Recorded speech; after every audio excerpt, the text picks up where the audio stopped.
नमस्कार, मैं अभिजात कांडपाल। स्वागत है आपका 27 सितंबर 2025 के न्यूज बुलेटिन में। आइए शुरू करते हैं आज का न्यूज बुलेटिन और आपको बताते हैं आज की खास खबरें। धराली आपदा में लापता 67 लोगों को के मृत्यु प्रमाण पत्र होंगे जारी, 52 दिन बाद भी नहीं लगा है सुराग। सुप्रीम कोर्ट ने उत्तराखंड राज्य निर्वाचन आयोग पर लगाया 2 लाख रुपए का जुर्माना, कहा वैधानिक प्राविधानों के खिलाफ कैसे जा सकता है आयोग। यूके SSC पेपर मामले को लेकर देहरादून में आंदोलनकारियों ने सरकार का संदेश सुना लेकिन नहीं मानी बात। हल्द्वानी में एमसील शॉप पर आंदोलनकारी बोले सिस्टम के लीकेज बंद कर दो जनाब। एसआईटी जांच की निगरानी रिटायर्ड जस्टिस बीएस वर्मा को सौंपे जाने पर उठने लगे सवाल। आईपीएस अफसर रचिता जुयाल का इस्तीफा केंद्र ने किया मंजूर, रिजाइन करने के बाद मिली थी हरिद्वार भूमि घोटाले की जांच। अब खबरें विस्तार से। धराली आपदा में लापता 67 लोगों के मृत्यु प्रमाण पत्र होंगे जारी, 52 दिन बाद भी नहीं लगा है सुराग। उत्तरकाशी जिले के धराली और हरसिल इलाके में 5 अगस्त को आई भीषण आपदा में लापता 67 लोगों के मृत्यु प्रमाण पत्र जारी किए जाएंगे। दरअसल राज्य सरकार ने आपदा में लापता लोगों का मृत्यु पंजीकरण करने के लिए मानकों में छूट देने हेतु होम मिनिस्ट्री को प्रपोजल भेजा था, जिस पर लापता लोगों का मृत्यु पंजीकरण करने की इजाजत मिल गई है। इसके बाद सरकार ने मृत्यु प्रमाण पत्र जारी करने की प्रक्रिया के लिए एसडीएम को अभेद अधिकारी और डीएम को अपीली अधिकारी नामित किया है।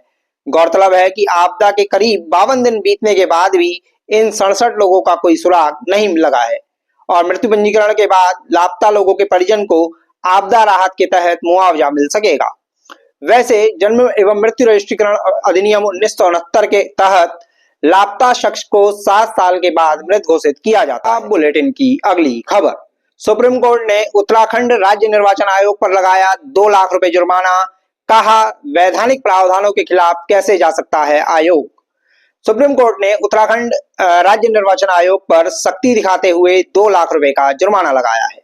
दरअसल आयोग ने त्रिस्तरीय पंचायत चुनाव के मद्देनजर जुलाई में उत्तराखंड हाईकोर्ट में सफाई दी थी कि उम्मीदवार का नाम यदि 1 से अधिक ग्राम पंचायत या किसी अन्य नगर निकाय की मतदाता सूची में दर्ज है तो भी उसका नामांकन पत्र खारिज नहीं किया जाएगा।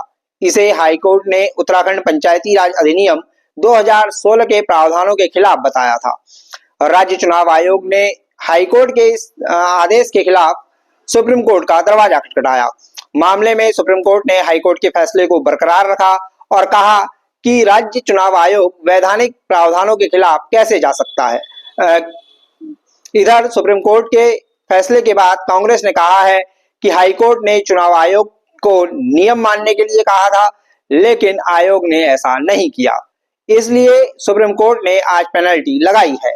बकौल कांग्रेस, वोट चोरी की इस दास्तान पर सुप्रीम कोर्ट ने आज अपनी मोहर लगा दी है। अब बढ़ते हैं अगली लेकिन महत्वपूर्ण खबर की ओर। यूके SSC पेपर मामले को लेकर देहरादून में आंदोलनकारियों ने सरकार का संदेश सुना लेकिन नहीं बनी बात। हल्द्वानी में एमसील शॉप पर आंदोलनकारी बोले सिस्टम के लीकेज को बंद कर दो जनाब। यूके SSC पेपर मामले को लेकर देहरादून और हल्द्वानी में प्रदर्शन जारी है।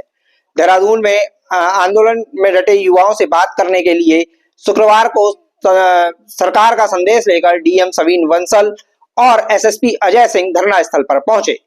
इस दौरान युवाओं ने दोनों अफसरों की बात करीब 1 घंटे तक बिना किसी व्यवधान के सुनी, लेकिन उसे मानने से इनकार कर दिया। युवाओं ने कहा कि जब भी पेपर लीक होता है तब एसआईटी जांच ही बढ़ाई जाती है, लेकिन उसका कोई रिजल्ट नहीं निकलता है। युवाओं ने कहा कि उन्हें सीबीआई जांच और पेपर कैंसिल से कम में कुछ भी मंजूर नहीं है। इधर हल्द्वानी में उत्तराखंड स्वाभिमान मोर्चा के प्रदेश उपाध्यक्ष भूपेंद्र कोरंगा की भूख हड़ताल दूसरे दिन भी जारी रही। उत्तराखंड आंदोलनकारियों और प्रतियोगी परीक्षाओं की तैयारी कर रहे युवाओं ने सीबीआई जांच की मांग करते हुए प्रधानमंत्री नरेंद्र मोदी को संबोधित अलग अलग ज्ञापन सिटी मजिस्ट्रेट को सौंपे। सिटी मजिस्ट्रेट के अनुसार करीब 70 से 75 ज्ञापन उन्हें मिले हैं। इस दौरान आंदोलनकारियों ने सिटी मजिस्ट्रेट को एमसील यानी जो वो पानी के पाइप चिपकाने वाला होता है उसके कुछ पैकेट भी दिए और उन्हें राज्य सरकार व यूके SSC को भेजकर सिस्टम के लीकेज बंद कराने की मांग की। हालांकि सिटी मजिस्ट्रेट ने एमसील भेजे जाने का प्रावधान न होने की बात बताते हुए उसे सांकेतिक रूप से लेने के बाद आंदोलनकारियों को लौटा दिया। अब यूके मामले से जुड़ी अगली खबर। एसआईटी जांच की निगरानी रिटायर्ड जस्टिस बीएस वर्मा को सौंपे जाने पर उठने लगे सवाल। मीडिया रिपोर्ट्स में छपा है कि युवाओं ने यूके पेपर मामले की एसआईटी जांच की निगरानी उत्तराखंड हाईकोर्ट के रिटायर्ड जस्टिस बीएस वर्मा को सौंपे जाने पर भी सवाल उठाए हैं। मीडिया रिपोर्ट्स की माने तो युवाओं ने कहा है कि पूर्व जस्टिस वर्मा के राजनीतिक ताल्लुकात हैं और उनका भाई बीजेपी का नेता है। इसके साथ ही युवाओं ने उनके सगे भतीजे के हरिद्वार जिला पंचायत का अध्यक्ष होने की बात भी कही है। अब आज के बुलेटिन की अंतिम खबर। आईपीएस अफसर रचिता जुयाल का इस्तीफा केंद्र ने किया मंजूर। रिजाइन करने के बाद मिली थी हरिद्वार भूमि घोटाले की जांच। 2015 बैच की आईपीएस अफसर रचिता जुयाल का इस्तीफा केंद्र सरकार ने मंजूर कर लिया है। इसके बाद उन्हें जल्द ही रिलीव किए जाने की उम्मीद है। गौरतलब है कि कुछ महीने पहले रचिता ने निजी कारणों का हवाला देते हुए वॉलंटरी रिटायरमेंट स्कीम यानी वीआरएस यानी स्वैच्छिक सेवानिवृत्ति के लिए आवेदन किया था। वर्तमान में एसपी विजिलेंस के पद पर तैनात रचिता को वीआरएस की अर्जी के बावजूद हरिद्वार नगर निगम जमीन घोटाले की जांच सौंपी गई थी। वो 5 सदस्यीय टीम में शामिल थी और उस टीम को लीड भी कर रही थी। इस मामले में 3 जून को सरकार ने हरिद्वार के तत्कालीन प्रशासक आईएएस अफसर कर्मेंद्र सिंह, तत्कालीन नगर आयुक्त वरुण चौधरी, हरिद्वार के तत्कालीन एसडीएम अजय वीर सिंह, वरिष्ठ वित्त अधिकारी निकिता बिष्ट, वरिष्ठ व्यक्तिक सहायक विक्की, रजिस्ट्रार कानूनगो राजेश कुमार, हरिद्वार तहसील के मुख्य प्रशासनिक अधिकारी कमल दास को निलंबित किया था। इससे पहले मामले में 3 अन्य अफसरों को निलंबित किया जा चुका था और 2 लोगों को बर्खास्त भी किया गया था। वहीं बतौर एसपी विजिलेंस रचिता की तैनाती के बाद कई निर्णायक खुलासे हुए थे। उनमें महत्वपूर्ण खुलासों में एक पुलिस के दरोगा को ट्रैप किए जाने का मामला सामने आया था। अब बारी है कल यानी 28 सितंबर के पंचांग की। 28 सितंबर को है दोपहर 2:27 तक आश्विन महीने के शुक्ल पक्ष की षष्ठी तिथि।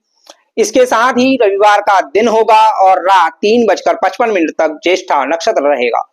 वहीं रात 12:32 तक आयुष्मान नाम का योग और दोपहर 2:27 तक तैतल नाम का करण रहने वाला है। शुभ मुहूर्तों की बात करें तो कल सुबह 11:48 से 12:36 तक अभिजित मुहूर्त और शाम 6:05 से 7:53 तक अमृतकाल रहेगा। इसके साथ ही सुबह 6:12 से रात 3:55 तक रवि योग भी रहने वाला है। ये थी आज की खास खबरें। आपको आज का बुलेटिन पसंद आया हो तो लाइक शेयर जरूर करें। अपने सुझाव भी कमेंट कर जरूर बताइए। चैनल पर नए हैं तो सब्सक्राइब करना अपना अधिकार मानिए और घंटी वाले आइकन को भी चटका लीजिए, जिससे आपको सभी वीडियोस की नोटिफिकेशन समय पर मिलती रहे। जल्द होगी मुलाकात किसी नए वीडियो में, नई खबरों, नए तथ्यों या किसी नए मेहमान के साथ। तब तक दीजिए इजाजत। नमस्कार, मैं अभिजात कांडपाल। आप देख रहे थे पी फॉर पहाड़ न्यूज।